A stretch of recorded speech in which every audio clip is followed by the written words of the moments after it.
আদম পৃথিবীতে আসলেন, এসে থাকতে শুরু করলেন। দিন গড়িয়ে রাত আসে, মাস গড়িয়ে বছর আসে, বছর যায় বছর আসে।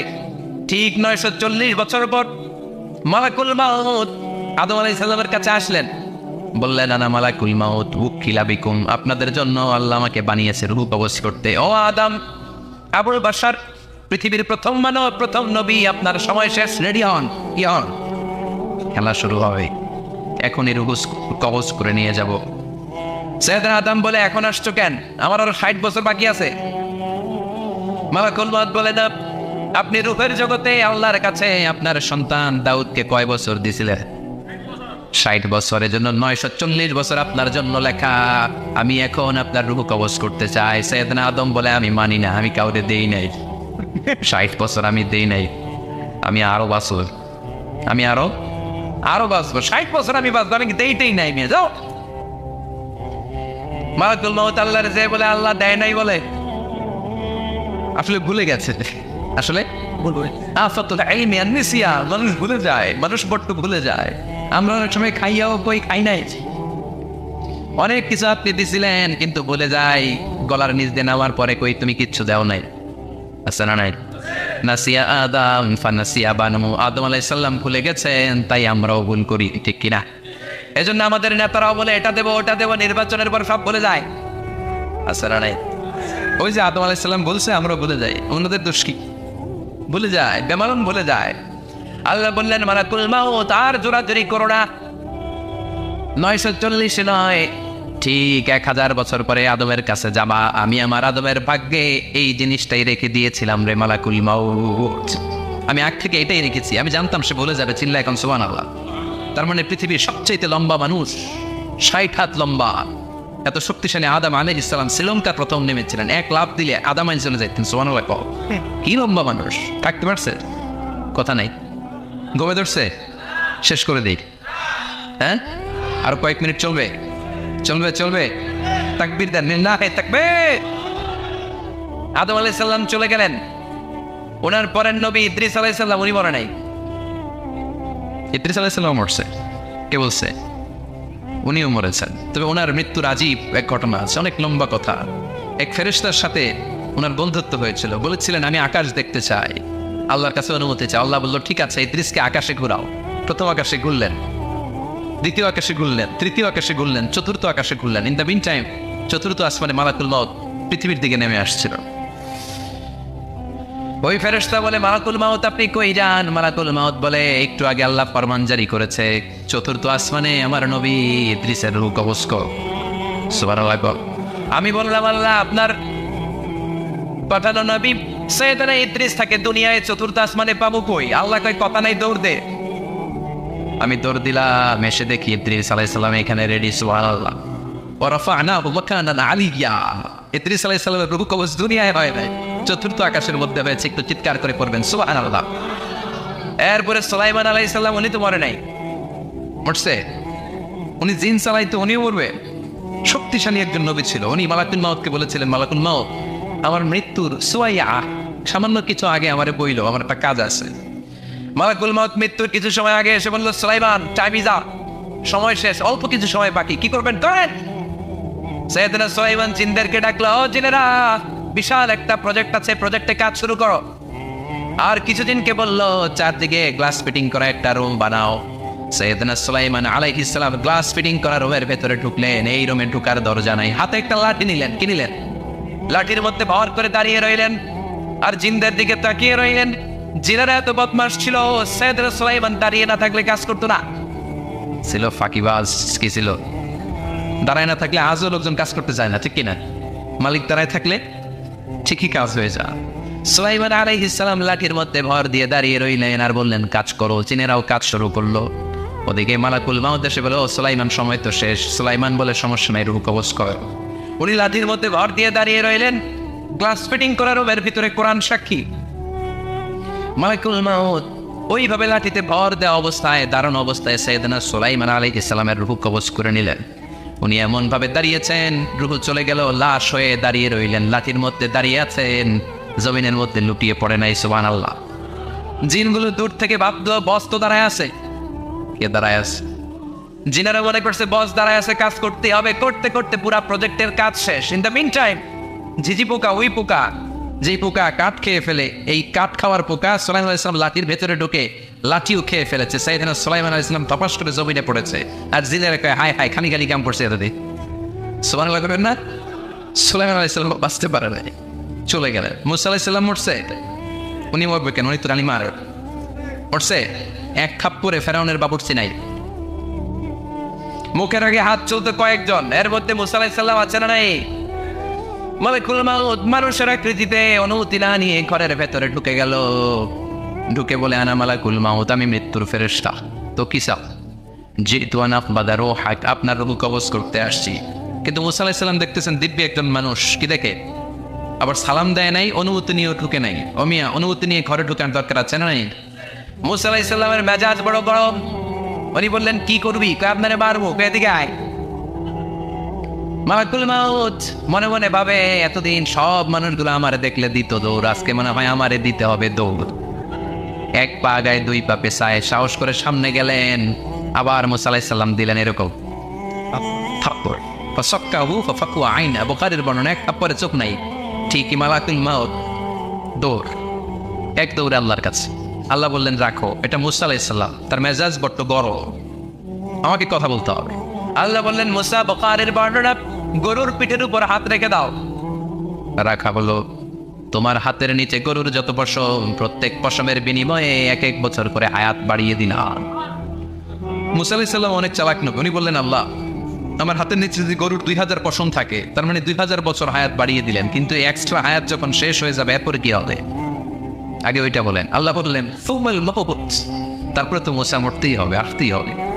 সাইয়েদনা মুসা আলাইহিস সালাম বললেন ফাল আনা, তাহলে আর দেরির দরকার নাই, এখনই আমি আপনার কাছে চলে যেতে চাই। মালাকুল মাউত মুসা আলাইহিস সালামের রূহ নিয়ে উড়াল দিলেন। সুবহানাল্লাহ। বুঝতে পারছে? বিশ্বনবী মরে নাই, উনি ইন্তেকাল করেছেন। চিল্লায় এখন ঠিক কিনা? ইন্তেকালের আগে বিশ্বনবী প্রচন্ড অসুস্থ হলেন। মা আয়েশারে ডেকে বললেন আয়েশা, মনে হয় আমি বাঁচব না। ওই যে খায়বার বিজয়ের দিন, খায়বার দুর্গ বিজয় করার পরে এক ইহুদি মহিলা আমার দাওয়াত দিয়েছিল, ওই দাওয়াত খেতে যাওয়ার পরে গোশতের মধ্যে বিষ মাখানো হয়েছিল রে আয়েশা। ওই বিষ মাখানো খাসির গোশত খেয়ে যে ব্যথা আমার পেটে উঠেছিল, আজ আবার সেই ব্যথা উঠেছে। বিশ্বনবী ওই বিষ খাওয়ানো গোশতের কারণে ইন্তেকাল করেছেন। তার মানে বিশ্বনবীর সাথে জামা আল্লাহ বাইনা নবুওয়া ওয়া শাহাদাত, আল্লাহ বিশ্বনবীকে শুধু নবী বানায় নাই, শহীদ হিসেবে কবুল করেছে। সুবহানাল্লাহ করবেন না?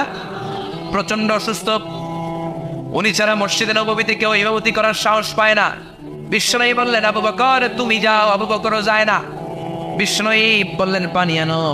বিশ্বনবী পানি দিয়ে ওযু করলেন, ওযু করে কয়েকজন সাহাবীকে ধরে উঠতে চাইলেন, আবার থপাস করে বেহুশ হয়ে পড়লেন।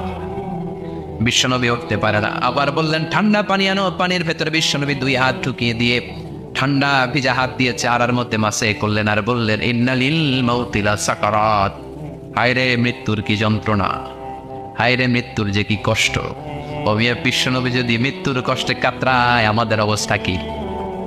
আমাদের নসিবে কি আছে? আল্লাহ তুমি বাঁচাও করে না। আমি বিশ্বনবী কাঁদছেন, সাহাবারা একের পর এক দেখতে আসে, কান্নার রোল পড়ে গেল চারদিকে। বিশ্বনবীর কলেজার টুকরা নয়নের পুটুলি সাইয়েদাতুনা ফাতিমা বিশ্বনবীর কান্না সহ্য করতে পারে না। বিশ্বনবীকে ধরে মা ফাতিমা, সাইয়েদাতুনা ফাতিমা বিলাপ করা শুরু করে দিলেন, চিৎকার দিয়ে কান্নাকাটি শুরু করে দিলেন, আর বললেন ওয়া কুরবাবা, ওয়া কুরবাবা, হায় হায় আমার বাবার কি কষ্ট, আমার বাবার কি কষ্ট হচ্ছে। বিশ্বনবী বললেন ফাতিমা তুমি কেঁদো না, আমার কষ্ট আজকের পরে আর থাকবে না, আজকে তোর বাবার সব কষ্ট বন্ধ হয়ে যাবে। কি যেন কানে কানে বললেন, ফাতেমা আরো কেঁদে দিল। আবার কানে কানে কি যেন বললেন, ফাতেমা হেসে দিল। বিশ্বনবীর ইন্তেকালের অনেক পর মা আয়েশার কাছে ফাতেমা বললেন, আমি যখন প্রথমে কেঁদেছিলাম আব্বা বলেছিল আমি আর বাঁচব না রে ফাতেমা। আবার কানে কানে একটা কথা বলার পরে হেসেছিলাম, আব্বা বলেছিল আমার পরে আমার পরিবার বর্গের মধ্য থেকে সর্বপ্রথম তোমার সাথে আমার দেখা হয়ে যাবে রে ফাতেমা। অল্প কয়েক মাসের ব্যবধানে সাইয়েদাতুনা ফাতেমা উনিও ইন্তেকাল করলেন। বিশ্বনবী শোয়া থেকে উঠতে পারে না। এক সাহাবীকে দেখলেন মেসওয়াক করছে, বিশ্বনবী মেসওয়াকের দিকে তাকিয়ে রইলেন। বিশ্বনবীর নিথর দেহটা পড়ে আছে। আয়েশারা যে বলবে আয়েশা মেসওয়াক দাও, বলতে পারেন। মা আয়েশা বুঝতে পেরে মেসওয়াক আনলেন, বিশ্বনবীকে মেসওয়াক করিয়ে দিলেন। এবার বিশ্বনবী বললেন ও আবু বকর শোনো, আল্লাহ আমাকে অপশন দিয়েছে, কি দিয়েছে? আল্লাহ বলেছে নবী আজীবন থাকতে চাইলে থাকেন, আর আসতে চাইলে চলে আসেন। আমি থাকতে না চেয়ে আল্লাহর কাছে চলে যাওয়ার ইচ্ছা করলাম। সাইয়েদনা আবু বকর কান্না জুড়ে দিলেন। বিশ্বনবী বললেন আসসালাত আসসালাত, ও আমার উম্মতেরা নামাজ তরক করো না। ইন্তেকালের আগে বললেন নামাজ ছেড়ে দিও না, আর বললেন ওয়ামা মালাকাত আইমানুকুম, তোমাদের অধীনস্থ কর্মচারীদের সাথে খারাপ আচরণ করো, ঘাম শুকানোর আগে পয়সা দিয়ে দিও। আর হাত দুটো উঁচু করে বললেন আল্লাহুম্মা ইলা রাফিকিল আলা, ও আল্লাহ আমি আপনার কাছে যেতে চাই। এই কথাটা বলে বিশ্বনবীর হাত দুইটা থপাস করে জামিনে পড়ে গেল। বিশ্বনবীও চলে গেলেন। থাকতে পেরেছে কেউ? চিন্নায় বলেন। এজন্য আমরা আল্লাহর কাছে ইমানি মৃত্যু চাই। কি মৃত্যু? আমরা উত্তম মৃত্যু চাই। চিন্নায় বলেন কি মৃত্যু? এজন্য মরণের আগে ইমান নিয়ে মরার দরকার আছে না নাই? বিশ্বনবী দোয়া করতেন আল্লাহুম্মা রযুকনা হুসনাল খাওয়াতিম, ও আল্লাহ আমাদের শেষটা যেন ভালো হয়। শেষ কথা বলি, এদিকে তাকা, মনোযোগ আছে? বলতেন আল্লাহুম্মা রযুকনা হুসনাল খাওয়াতিম, ও আল্লাহ আপনি আমাদেরকে ইমানের মৃত্যু দেন, আমাদের শেষটা ভালো করেন। কারণ সব ভালো তার শেষ ভালো। জানেন না এটা আপনারা? সব ভালো তার শেষ ভালো। আজীবন ইসলামের পক্ষে, আজীবন নামাজি মুত্তাকি, মরার আগে কাফের হয়ে মরে, এরকম আছে না? মরার আগে শাহবাগের মঞ্চে উঠে ভাষণ দেয় ভাইয়েরা আমার, আছে না? আবার আজীবন কাফের, ইসলামের বিরোধী, ইন্তেকালের আগে কালিমা পড়ে সব মাফ করায়, আছে না? বিশ্বনবীর শ্বশুর আবু সুফিয়ান, নাম শুনছেন? বদরের যুদ্ধে বিশ্বনবীর বিরুদ্ধে, মক্কায় বিশ্বনবীর ঘুমাতে দেয় নাই, উহুদের যুদ্ধে বিশ্বনবীর সাথে ফাইট, খন্দকের যুদ্ধে বিশ্বনবীর সাথে মারামারি, আহজাবের যুদ্ধে কিলাকিলি, সারাটা জীবন বিশ্বনবীর সাথে মারামারি, মক্কা বিজয়, কালিমা পড়ে মুসলমান হয়েছে। গোটা জীবনে যা অন্যায় করেছে সব মাফ করে দিয়েছে কে? এজন্য আমরা আল্লাহরে বলি আল্লাহ কালিমাটা পড়তে পড়তে যেন আমরা মরতে পারি। চিৎকার করে পড়ে না আমিন। জিহাদের ময়দানে এক সাহাবা যুদ্ধ করতে লাগলেন। বুখারীর বর্ণনা, যুদ্ধ করতে করতে কাফেরদেরকে মারতে মারতে, হাদিসের ভাষ্য লা ফাযা ওয়ালা শাযা ইল্লা ইয়াদরিবুহা বিসাইফি, তার সামনে যত কাফের আসে সে কচুকাটা করে। অন্য সাহাবীরা খুশি হয়ে যায়। অন্য সাহাবীরা বলে আজকের সব সওয়াব এই সাহাবী পেয়ে যাবে। কিন্তু বিশ্বনবী হঠাৎ করে একটা কথা বললেন, ওই কথা শুনে সাহাবীরা অবাক। বিশ্বনবী বললেন হুয়া ফিন্নার, ও জাহান্নামে যাবে। কই যাবে? জিহাদের ময়দানে এক মুজাহিদ সাহাবী কাফিরদেরকে মেরে শেষ, কিন্তু বিশ্বনবী বললেন কই যাবে? কথা কয় না। এক সাহাবী কয় ঘটনা কি? এত বড় মুজাহিদ ফি সাবিলিল্লাহ কেন জাহান্নামে যাবে? আমি লুকিয়ে লুকিয়ে দেখি। লুকিয়ে লুকিয়ে ওই সাহাবী দেখে মুজাহিদ সাহাবী যুদ্ধ করতে করতে কাফিরদের বিশাল একটা ঘাটির ভেতরে ঢুকে গেল। মারতে মারতে মারতে মারতে হঠাৎ এক কাফেরের আঘাতে এই মুজাহিদ সাহাবীর ডান হাতটা কাটা পড়ে গেল। এবার ডান হাত দিয়ে ফিনকি দিয়ে রক্ত বের হতে শুরু করলো। মুজাহিদ সাহাবী আর যন্ত্রণা সহ্য করতে পারে না। যন্ত্রণা সহ্য করতে না পেরে কাতরাতে কাতরাতে নিজের হাতের ছুরিটাকে জামিনের মধ্যে গেড়ে দিয়ে ছুরির উপরে ছাপিয়ে পড়ল। পেটের এই দিক দিয়ে ঢুকে ওপাশ দিয়ে বের হয়ে গেল, এফার ওপার হয়ে গেল, মানে আত্মহত্যা করলো। ঠিক না? জাহান্নামী নাই? কথা কর। লুকিয়ে লুকিয়ে যে সাহাবা দেখেছে চিৎকার দিয়ে বিশ্বনবীর কাছে যেয়ে বলে আশহাদু আন্নাকা রাসূলুল্লাহ, ও নবী আপনি যে আসল নবী, কোনো সন্দেহ নাই, আমি লুকিয়ে লুকিয়ে দেখেছি।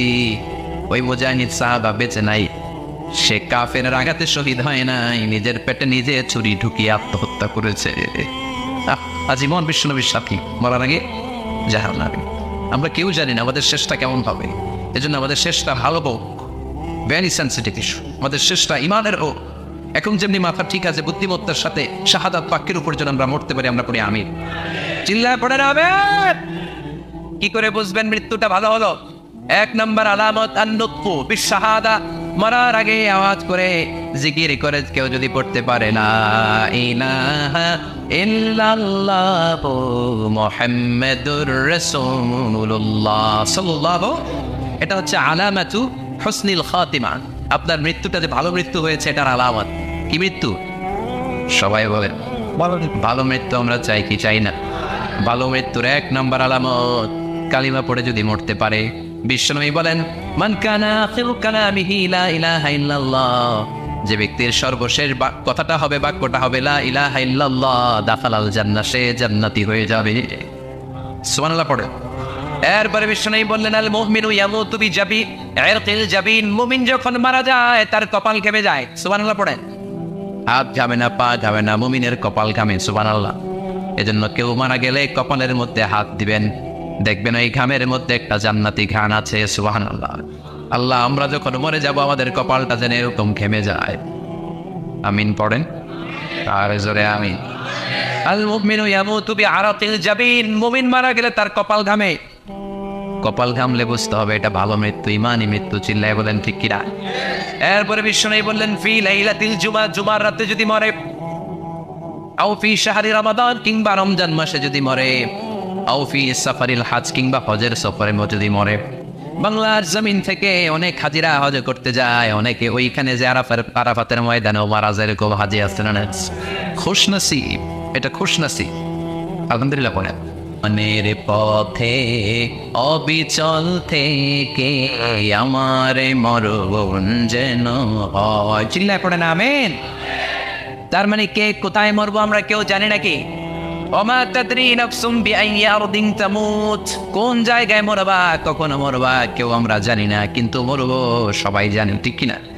কুল্লু নাফসিন যায়িকাতুল মাউত, প্রত্যেকটি আত্মার মৃত্যুবরণ করতে হবে, এটা আমরা সবাই জানি। The most certain thing in life is death, but the most uncertain thing in our life is the time of death. এই জীবনের সবচেয়ে সুনিশ্চিত বিষয় হলো মরণ, সবচেয়ে অনিশ্চিত বিষয় হলো মরণের সময়। চিল্লা এখন ঠিক কিনা? মরবো যে আমরা সবাই জানি, কিন্তু কোথায় মরবো আমরা কেউ জানি? জানি আমরা সবাইকেই মরতে হয়, জন্মালেই মরতে হবে, চলে যেতে হবে, থাকা যাবে না। এটাই হলো পৃথিবীর পদ্ধতি। জীবনের সবচাইতে নির্মম ঘটনা হচ্ছে মরণ, সবচাইতে ভয়ঙ্কর অভিজ্ঞতা। কোন প্রাণীর জন্য সর্বোচ্চ এবং সবচাইতে ভয়ঙ্কর অভিজ্ঞতা হচ্ছে মৃত্যু। এবং এত ভয়ঙ্কর অভিজ্ঞতা, এই অভিজ্ঞতাটা কারো কাছে শেয়ার করে যাওয়া যায় না। মরার সময় কেউ বলে যেতে পারছিল আমার মরতে এমন লাগছে, কইতে পারছে? কেমন লাগছে বলতে পারে? বলা যায় না। তার আগেই চলে যেতে হয় শৈশব, কৈশোর, যৌবন, বার্ধক্য, প্রৌঢ়ত্ব, বয়সের ছাপ, কালো চুল দাড়ি সাদা হয়ে যাওয়া, দাড়ি চুলের শুভ্রতা, দুর্বলতা। This is the circle of life. ছোট্ট ছিলাম, বড় হলাম, সিঙ্গেল ছিলাম, ডাবল হলাম, তারপরে বাবা হলাম, তারপরে শ্বশুর হলাম, তারপরে নানা হলাম, তারপরে চলে যেতে হবে। This is the circle of life. চিল্লায় বলেন ঠিক কিনা?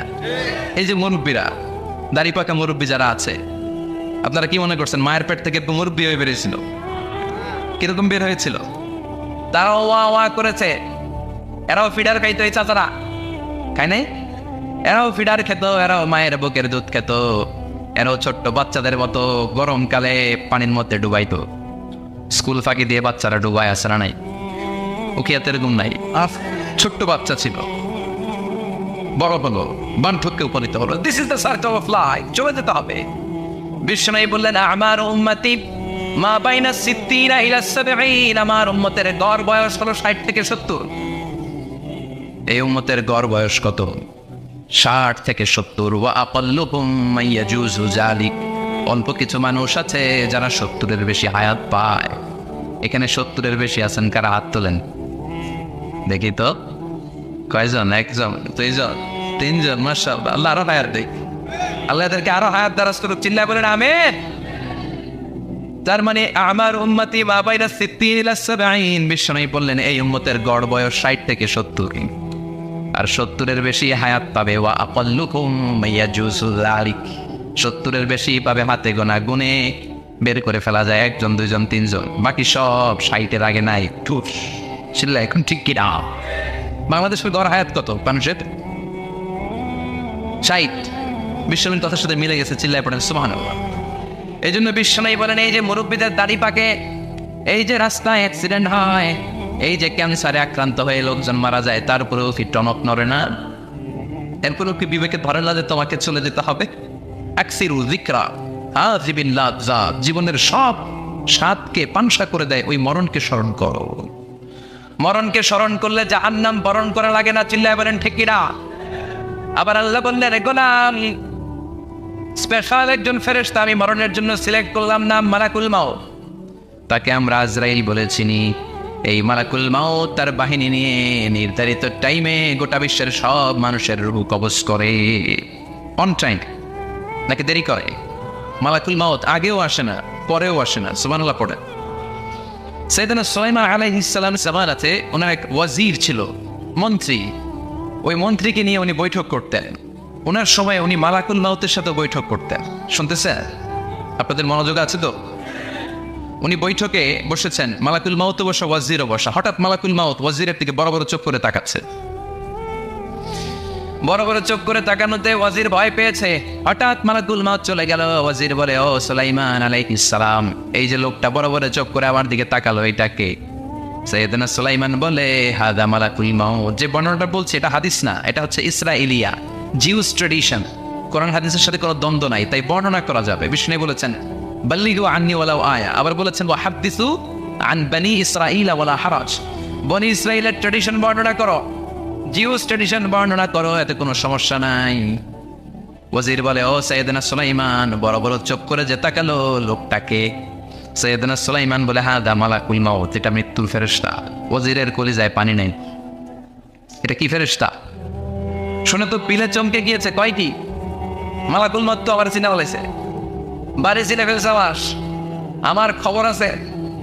সাইয়েদনা সুলাইমান আলাইহিস সালাম জিনদেরকে দিয়ে কাজ করাতেন, মেঘমালাকে দিয়ে কাজ করাতেন, বিশাল সিংহাসন নিয়ে পৃথিবীর প্রাচ্য থেকে পাশ্চাত্যে ঘুরে বেড়াতেন। সাইয়েদনা সুলাইমানকে ওয়াজির বলে, ও সুলাইমান, মেঘমালাকে আদেশ করে দেন, আমি আর এই ফিলিস্তিনের ভূখণ্ডে থাকতে চাই না। আকাশের মেঘমালার উপরে আমারে বসিয়ে দেন, আর বলে দেন আমারে নিয়ে যেন আকাশের মেঘমালা হিন্দুস্তানের ওই দূর পর্বতে রেখে আসে। আচ্ছা, আল হিন্দ, হিন্দের সবচেয়ে দূরবর্তী জায়গায় যেন আমার রেখে আসে। সাইয়েদনা সুলাইমান বললেন, আকাশের মেঘ যাও, আমার ওয়াজিরকে নিয়ে হিন্দুস্তানের একটা উপদ্বীপে রেখে আসো। রেখে আসা হলো। কিছুক্ষণ পর মালাকুল মাউত সাইয়েদনা সুলাইমানের কাছে হাজির। সাইয়েদনা সুলাইমান বললেন, ও মালাকুল মাউত, কই ছিলা? কই, একটু আগে হিন্দুস্তান থেকে আপনার ওয়াজিরের রূহ কবজ করে আসছি। সুবহানাল্লাহ পড়েন। এটা আবার কেমন কথা, তুমি ওইখানে গেলে কেন? কয়, রব্বুল আলামিন কিছুক্ষণ আগে আমার কাছে পয়গাম পাঠিয়েছে, যাও সাইয়েদনা সুলাইমানের ওয়াজিরের রূহটা কবজ করো। কবজ করার জায়গা হলো হিন্দুস্তানের উপদ্বীপ। কোন জায়গায়? মালাকুল মাউত এসে দেখে সুলাইমান নবীর সাথে মিটিং করে। ওয়াজির কার সাথে মিটিং করে? সুলাইমান নবীর সাথে। কিন্তু ফরমানে লেখা রূহ কবজ করতে হবে কোথায়? হিন্দুস্তানে। সুবহানাল্লাহ করবেন না?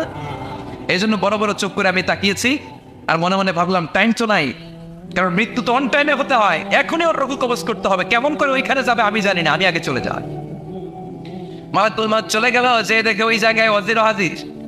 সাথে সাথে রূহ কবজ করে আল্লাহর কাছে চলে গিয়েছে। পড়েন সুবহানাল্লাহ। এজন্য আল্লাহ বললেন, মালাকুল মাউত আমি নির্ধারণ করে দিয়েছি, পৃথিবীর প্রতিটি মানুষ মালাকুল মাউতকে দেখবে, চাক্ষুষ দেখবে, ভালো হলেও দেখবে, খারাপ হলেও দেখবে। কার কথা? ভালো মানুষ যদি হয়, আল্লাহওয়ালা যদি হয়, ইসলাম প্রিয় যদি হয়, ডানপন্থী যদি হয়, মৃত্যুর সময় মালাকুল মাউত আলা সূরাতি শাবিন আলা আহসানি সূরা, একজন যুবকের আকৃতিতে চমৎকার তবতবে সাদা একটা জুব্বা পরে, জান্নাত থেকে জান্নাতি কাপড় নিয়ে, হানুত মিন হানুতিল জান্নাত, জান্নাতের সুগন্ধি নিয়ে মুমূর্ষ রোগীর মাথার সামনে এসে বসে যায়। আর দেহটার ইঙ্গিত করে বলে, ইয়া আইয়াতুহান নাফসুত তাইয়্যিবা, ও পবিত্র আত্মা। আরেক বর্ণনায় এসেছে, ইয়া আইয়াতুহান নাফসুল মুতমাইন্না, ও প্রশান্ত আত্মা, উখরুজি ইলা মাগফিরাতিম মিনাল্লাহ, আল্লাহর ক্ষমার দিকে বের হয়ে আসো। উখরুজি ইলা মাগফিরাতিম মিনাল্লাহি ওয়া রিদওয়ান, আল্লাহর ক্ষমার সন্তুষ্টির দিকে রূহটা বের হয়ে আসো। স্মুথলি বলার সাথে সাথে মুমিনের দেহ থেকে রূহটা বের হয়ে আজরাইলের হাতে চলে যায়। স্মুথলি বলার সাথে সাথে স্বাচ্ছন্দ্যে, আনন্দে মুমিনের দেহ থেকে রূহটা সা করে বের হয়ে মালাকুল মাউতের হাতে এসে পড়ে। পড়েন সুবহানাল্লাহ।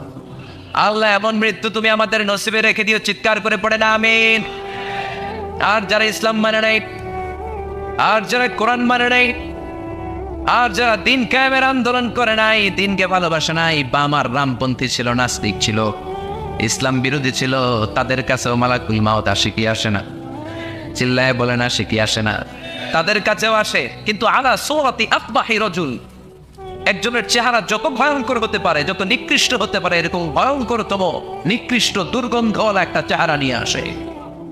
রিজলাহু ফিল আরদ, পা থাকে জমিনে, রাসুহু ফিস সামা, হাদিসের বর্ণনা, পা দুইটা জমিনে, মাথা আকাশে। এসে ধমক দিয়ে জালিমের মাথার সামনে এসে বলে, ইয়া আইয়াতুহান নাফসুল খাবিসা, হে পাপাত্তা, হে অপবিত্র আত্মা, উখরুজি ইলা সাখাতিল্লাহি ওয়া গাদাবিহি, আল্লাহর রাগের দিকে, আল্লাহর অসন্তুষ্টির দিকে বের হয়ে আয়। মালাকুল মাউতের এই অর্ডার পাওয়ার সাথে সাথে রুহটা কিন্তু বের হয় না। মুমিনের রুহকে ডাক দিলে যেমনি স্মুথলি বের হয়, কাফিরের রুহ এভাবে বের হয় নাই। কথা বলেন, রুহটা ডানে যায়, ফাতাতাফাররা, একবার রুহটা ডানে যায়, আবার রুহটা বায়ে যায়, আবার সামনে যায়, পায়ে যায়, হাতের মধ্যে ঢুকে ডানে বায়ে যায়।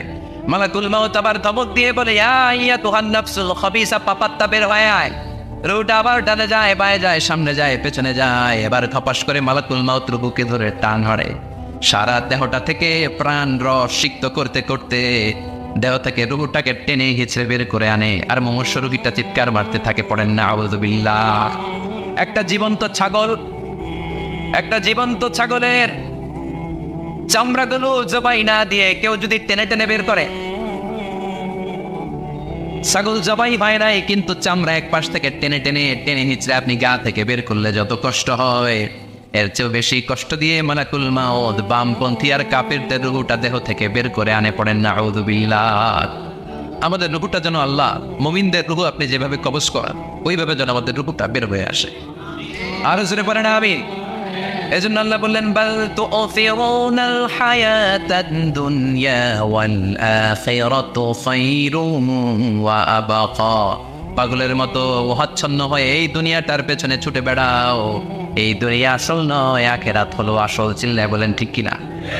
অস্থির, আমরা ব্যস্ত দুনিয়ার লোভে আর মোহে পড়ে আমাদেরকে যে মরতে হবে, চলে যেতে হবে, এটা ভাবার সময় আমাদের নাই। চিল্লাই কোন ঠিক কিনা? এজন্য বলা হয় মুতু ক্বাবলান তামুতু, মরার আগে একবার মরো।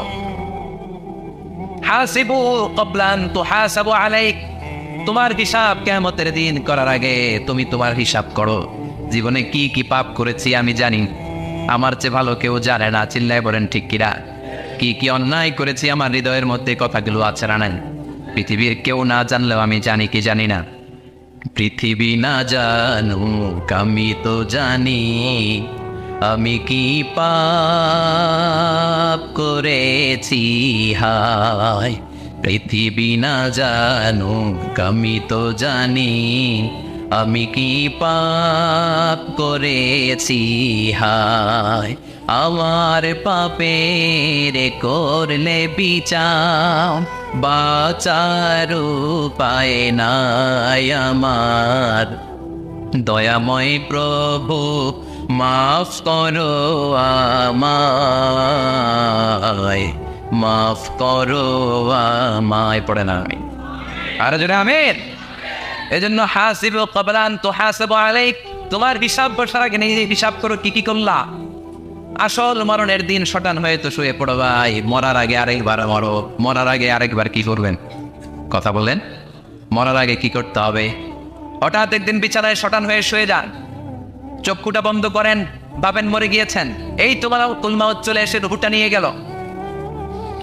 আত্মীয় স্বজন চিৎকার চেঁচামেচি শুরু করে দিল, কান্নার রোল পড়ে গেল চারদিকে। মাইকের মধ্য দিয়ে, মসজিদের মাইকে অ্যানাউন্স হয়, অমুক এলাকার নিবাসী অমুক ভাই আমাদের মধ্যে দুনিয়ায় নাই, তার জানাজা হবে আজকে সারা নামাজের পর। সবাই এসে রুহের মাগফিরাত করে, সবাই আপনারে দেখতে আসবে, কেঁদে কেঁদে লোকজন আপনারে কবর দিতে আসবে। চিল্লায় বলেন ঠিক কিনা? কেঁদে কেঁদে সবাই আসবে দেখার জন্য আসবে। ছেলেগুলো কাঁদবে, স্ত্রী কাঁদবে, বাবা মা কাঁদবে, বন্ধু বান্ধব কাঁদবে, আর ঘরের মধ্যে রাখা হবে না। এবার আপনাকে গোসল দেওয়ার পালা। চক্ষু বন্ধ করে চিন্তার দরকার আছে না নাই? কথা বলেন। হঠাৎ করে, হঠাৎ করে শুনবি একদিন আমার মৃত্যুর খবর।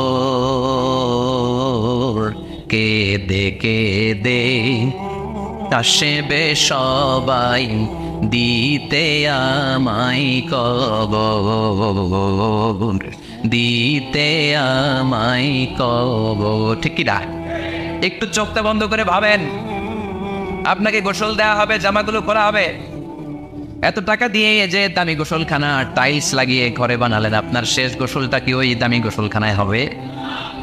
লাশ যেখানে দোয়া হয় ওই জায়গায় দোয়া হবে, আপনাকে কাফন পরানো হবে। আপনার কলিজার টুকরা ছোট বাচ্চাটারে বলা হবে, আব্বু দেখে যাও তোমার বাবারে শেষবারের মতো দেখো। আপনার বাবা মা শেষবারের মতো একটা নজর দিয়ে আপনার চেহারাটা দেখে নিবে। বন্ধু বান্ধবরা শেষবারের মতো একবার আপনারা দেখে নিবে। জানাজার জায়গায় নেওয়া হবে। হবে না এই ঘটনাটা আমাদের? হ্যাঁ, হবে কি না? হাজার হাজার মানুষ শেষ বিদায় দেওয়ার জন্য আসবে। 4টা তাকবীর দিয়ে ইমাম নামাজ শুরু করবে, আল্লাহু আকবার, আল্লাহু আকবার, আল্লাহু আকবার, আল্লাহু আকবার বলে নামাজ শুরু করবে। নামাজ শেষ, এবার পালকিতে করে কবরে যাওয়ার পালা। যেতেই হবে, যেতেই হবে। পালকিতে করে লোকজন নিতে শুরু করবে। কবরস্থানের ওই জায়গায় যেখানে মানুষ বছরে মানুষ না মরলে যায় না, ওই গহীন নিঝুম কবরস্থানে ঢুকানো হবে। পালঙ্ক থেকে নামিয়ে আপনার জন্য করে রাখা আগ থেকে কবরটার মধ্যে শুইয়ে দেয়া হবে। উপরে বাঁশ দিয়ে ছাউনি, শেষবারের মতো সবাই দেখে বাঁশের ছাউনির উপরে মাটি চাপা দিবে, ঠিক কিনা? চলে যাবে সব, কেউ নাই, অন্ধকার,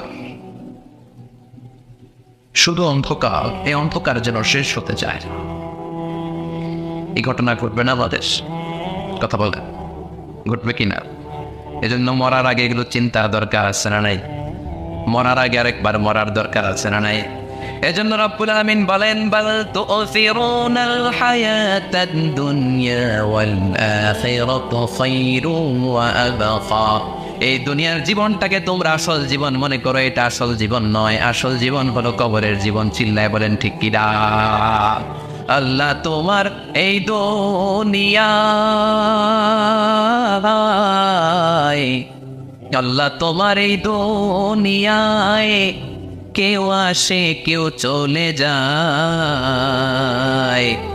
তবু তোমার ভয়ে কারো কাঁদে না হৃদয়। এই দুনিয়াতে আমার বদলে গেল মন, চারিদিকে দেখি শুধু সুখেরই স্বপন। ভাবলো না মন আল্লাহ ছাড়া,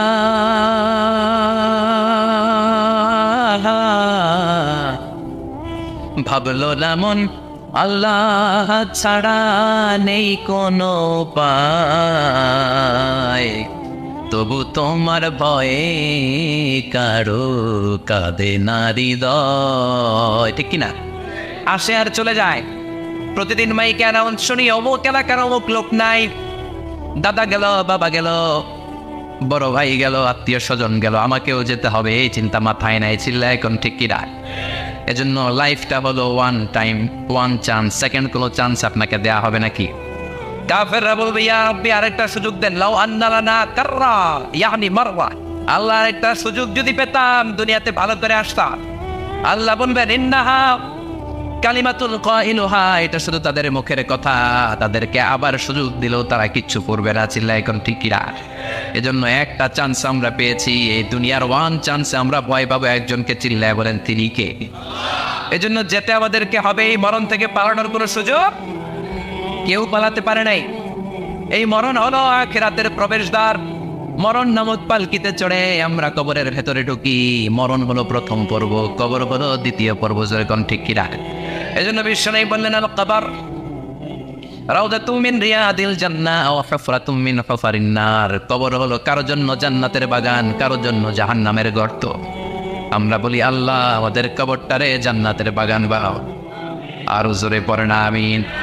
আবার বিশ্বনবী বললেন, ইন্নাল কবর আউয়াল মানজিল মিন মানাজিলিল আখিরাহ। কবর হলো আখিরাতের মানজিলগুলোর প্রথম মানজিল। আখিরাতে একটার পর একটা অনেকগুলো স্টেশন আপনাকে পার হতে হবে। প্রথম স্টেশনটার নাম হলো কবর। প্রথম স্টেশনের নাম কি? এই কবর নামক স্টেশনে যদি আপনি মাফ পেয়ে যান, সামনের সব স্টেশনগুলোতে মাফের ব্যবস্থা করবে কে? আল্লাহ। আর কবর নামক স্টেশনে যদি ধরা খেয়ে যান, আপনার মায়ের আসানা নেই। লাশটাকে যখন রাখা হয়, লাশটা চিনে কে আমারে রাখলো, কে আমাকে তৌত করলো, কে আমারে কাফন পড়ালো। এজন্য বিশ্বনবী বলেছেন, মৌরশের সামনে বসে বসে পড়ো লা ইলাহা ইল্লাল্লাহু মুহাম্মাদুর রাসূলুল্লাহ নাফতিনু মাউতাকুম লা ইলাহা ইল্লাল্লাহ। মুমূর্ষের সামনে দাঁড়িয়ে দাঁড়িয়ে পড়ো লা ইলাহা ইল্লাল্লাহ। এই লা ইলাহা হচ্ছে জীবিতদের জন্য কালিমা, আর আমরা মরার পরে এই জিকির করি, ঠিক না? আমাদের দেশের অনেক জায়গায় লাশ নিয়ে কবরে যাওয়ার সময় লা ইলাহা পড়ে না। না, এটা আগের জিকির, মরার আগের জিকির। মরার আগে আপনাকে অ্যানাউন্সমেন্ট দিতে হবে আল্লাহ ছাড়া কোনো ইলাহ নাই, বিশ্বনবী হচ্ছেন শেষ নবী এবং রাসূল। চিল্লায় বলেন ঠিক না? লাশটাকে যখন রেখে দেওয়া হয়, বিশ্বনবী যত মানুষকে কবরে রেখেছে তারপরে দাঁড়িয়েছেন আর বলেছেন ইস্তাগফিরু লিআখিকুম, তোমার ভাইদের জন্য তোমরা দোয়া করো, ফাইন্নাহু আনা ইউসাল, এখনই তাকে কবরে সওয়াল করা হবে, কবরে প্রশ্ন আসছে না নাই। কথা বলেন। বিশ্বনবী খাদিজাতুল কুবরা, ওনার প্রথম স্ত্রী খাদিজাতুল কুবরা তাহেরাকে কবরের মধ্যে রেখে দিয়ে কাঁদতে শুরু করলেন, চোখের পানি ছেড়ে অনেক দোয়া করলেন। দোয়া শেষে সব সাহাবারা ঘরে ফিরে যায়, বিশ্বনবী যায় না। সাইয়েদনা আবু বকর বললেন, ও নবী চলেন ঘরে যাই। অনেক তো দোয়া করলেন, বিশ্বনবী বললেন, আবু বকর তুমি যাও, আমি যাব না। এইটা সাধারণ মহিলা না, এটা বিপদের দিনের সঙ্গিনী খাদিজা। মক্কায় যখন আমার কেউ ছিল না, খাদিজা আমারে ভুলে নাই। 3 বছর কাফিররা আমাকে জেলখানায় বন্দি রেখেছে, নাম শিয়াবে আবি তালেবের জেলখানা। আমার স্ত্রী ওই জেলখানার জীবনেও আমারে ছাড়ে নাই, আমার সাথে 3 বছর খাদিজাও জেল খেটেছে। একটাই মহিলা, যেই মহিলাকে আল্লাহ আরশের উপর থেকে সালাম দিয়েছে, মহিলাটার নাম খাদিজা। আল্লাহু আকবার। আমার সব সন্তান আল্লাহ খাদিজার পেট থেকে দিয়েছে। ফাতেমাতুজ জোহরা খাদিজার মেয়ে, জাইনাব খাদিজার মেয়ে, উম্মে কুলসুম খাদিজার মেয়ে, রুকাইয়া খাদিজার মেয়ে, আবুল কাসেম বিশ্বনবীর ছেলে খাদিজার ছেলে, আব্দুল্লাহ যাকে তাইয়্যিব এবং তাহের নামে আমরা চিনি, সেও খাদিজার ছেলে। সুবহানাল্লাহ। ও আবু বকর, আমার এই কলিজার টুকরা প্রিয়তমা খাদিজারে রেখে দিয়ে কেমনে বাসায় যায়? তুমি যাও, আমি দাঁড়িয়ে থাকবো। এখনই মুনকার নাকির এসে খাদিজারে প্রশ্ন করবে, আমি দেখবো খাদিজা উত্তর দিতে পারে কিনা। আর প্রশ্নের উত্তর যদি ভুল করে ফেলে, কবরের উপর থেকে আমি নিজে প্রশ্নের উত্তর দিয়ে দেব। সাইয়েদনা জিবরাইল বললেন, নবী আপনারা দাঁড়িয়ে থাকার দরকার নাই, আবু বকরের সাথে ঘরে চলে যান। আল্লাহ জানিয়ে দিয়েছে খাদিজার কবরের প্রশ্নে যদি কোনো সমস্যা হয়, আরশের উপর থেকে খাদিজার প্রশ্নের জবাব আল্লাহ নিজে দিয়ে দিবে। এজন্য কবরের আযাব থেকে বিশ্বনবী পানাহ চেয়েছেন। বিশ্বনবী বলেছেন, আল্লাহুম্মা ইন্না নাউযু বিকা মিন আযাবিল কবর। ও আল্লাহ, কবরের আযাব থেকে তুমি আমাদেরকে বাঁচাও। পড়েন আমিন। কবরে মুমিনদেরকে 4টা প্রশ্ন করা হবে, কাফিরদেরকে 3টা প্রশ্ন। চিৎকার করে বলেন, মুমিনের প্রশ্ন কয়টা? আর জোরে বলেন। প্রথম প্রশ্ন, মার রব্বুক, তোর রবের নাম কি? আমরা কি বলবো? আল্লাহ আমারে রব, এই রবি আমার সব, দমে দমে তনু মনে তারি অনুভব। আল্লাহ আমারে রব, এই রবি আমার সব। পড়েন আমিন। দ্বিতীয় প্রশ্ন, আমার দিন, উত্তর দিনের নাম কি? ধর্মের নাম কি? তৃতীয় প্রশ্ন, মান হাযার রাজুল, এই লোকটাকে কে? আমরা বলবো মুহাম্মদ সাল্লাল্লাহু। 3টা প্রশ্নের উত্তর যখন আপনি কবরে করে দিতে পারবেন, অতিরিক্ত একটা প্রশ্ন, ওয়ামা ইলমুক, এই যে 3টা প্রশ্নের উত্তর পানলা, কেমন করে উত্তর জানলা? কোত্থেকে শিখেছ? নকল করে আনছো কাফনের কাপড়ে? পরীক্ষা বলে নকল আছে না নেই? হাতে নকল আছে না? পায়ে নকল, মোজার ভিতরে নকল আছে না নেই? মোবাইলে নকল আছে না নেই? নকল থেকে আল্লাহ তুমি বাঁচাও। আরো আসতে তো না আমি। কিভাবে জানলা? কেমন করে 3টা প্রশ্নের উত্তর শিখলা? What is the source of your knowledge? তথ্যসূত্র কি? আপনাকে বলতে হবে আমি যেই কিতাবটা থেকে শিখেছি, কিতাবটার নাম কি? চিল্লায় বলেন কিনা? এই কিতাবটা হলো কোরআন। আপনাকে বলতে হবে কোরআন থেকে আমি শিখেছি, বিশ্বনবীর হাদিস থেকে আমি শিখেছি। 4টা প্রশ্নের উত্তর যখন পারবেন, ফেরেশতারা বলবে আহলান সাহলান, খুশ আমদেদ, কংগ্রেচুলেশন, বাহ বাহ, তুমি তো চমৎকার পেরেছো। ফায়ুফসাহু লাহু কবরুহু 70 দিরাআন, মুমিন বান্দার কবরটা 70 হাত লম্বা করে দেয়া হবে। ইফতাহু লাহু বাবুন ইলাল জান্নাত, জান্নাতের দিকে তার কবর থেকে একটা দরজা বানিয়ে দেয়া হবে। জান্নাতের সুঘ্রাণ ঠান্ডা বাতাস এসে তার কবরের ভিতরে ঢুকতে শুরু করবে। ইলবাসু লিবাস মিন আহলিল জান্নাত, জান্নাতীদের পোশাক তার গায়ের মধ্যে পরিয়ে দেয়া হবে। আল্লাহু আকবার। আর বলা হবে, নাম কানাউমিল আরুস, বাসর রাতে বর যেমনি কনেকে নিয়ে ঘুমিয়ে যায়, তুমিও একটা ঘুম দাও। আলহামদুলিল্লাহ পড়ে মুমিন বান্দা আনন্দের একটা ঘুম দিবে। ইসরাফিলের সিংগার আওয়াজ ছাড়া পৃথিবীর কোনো কিছুই তার আগে ঘুম ভাঙতে পারবে না। আল্লাহ আমরাও যেন সেদিন কবর একটা মজার ঘুম দিতে পারি, তুমি তৌফিক দাও। জোরে বলেন আমিন। এবার বামপন্থী নাস্তিক আর কাফেরদের পালা, ইসলাম বিদ্বেষীদের পালা, আলে ওলামাদের শত্রুদের পালা, ইসলামকে যারা বিজয়ী শক্তি হিসেবে মানতে পারে নাই তাদের পালা। চিল্লা এখন ঠিক কিনা? ওদেরকে একই প্রশ্ন, রব কি? ওরা বলবে আমি জানি না। আমাদের উত্তর আল্লাহ। ওরা বলবে আমি কিচ্ছু জানি না, আমি সব ভুলে গেছি, আমার মাফ করে দেন, আমি কিছুই জানি না। তবে আমি ইসলাম বিরোধীদের সাথে চলতাম, যারা ইসলাম রে বাস দিত আমি তাদের সাথে স্লোগান দিতাম। এরকম ডাকাইত আছে না নাই? দ্বিতীয় প্রশ্ন, আমার দিন ও তোমার ধর্মের নাম কি? কয় আমার ধর্ম নাই, আমার ধর্ম কর্ম নাই, আমি খালি দুনিয়াকে মা চালেলো, দুনিয়া তোমারই है, আমি খালি তুম্মা চলে দু। আছে না নাই? আমি শুধু মৌজ মাস্তিতে ব্যস্ত ছিলাম, আমার দুনিয়া নাই, দিন নাই, আখেরাত নাই, রবকে আমি জানি না, ধর্মকে জানি না। ইসলাম বিরোধী রাজনীতি আমি করতাম, মাও সেতুলের রাজনীতি, কার্ল মার্কসের রাজনীতি, বুশের রাজনীতি, ডোনাল্ড ট্রাম্পের রাজনীতি, বামপন্থীদের রাজনীতি। চিল্লাই কর ঠিক কিনা?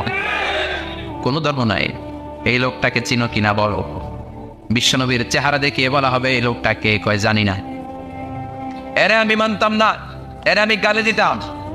এরকম জাহান্নামের নরকী আর পিতৃ পরিচয়হীন জারদ সন্তান বাংলার দেশেও আছে না নাই? এই মহামানবটাকে গালি দিয়ে পৈশাচিক আনন্দ পায়। পত্রিকায় লিখে, ব্লগের মধ্যে লিখে, ইন্টারনেটে কার্টুন বানিয়ে বানিয়ে পৈশাচিক ফুর্তি করে। এগুলো জাহান্নামের কীট, এগুলো জারদ সন্তান, বাপ মায়ের ঠিক নাই। চিল্লা এখন ঠিক কিনা? আমার নবীরে যারা গালি দেয় এগুলোর বাপ মায়ের ঠিক আছে? এগুলোর কোনো গোড়া আছে? এগুলোর কোনো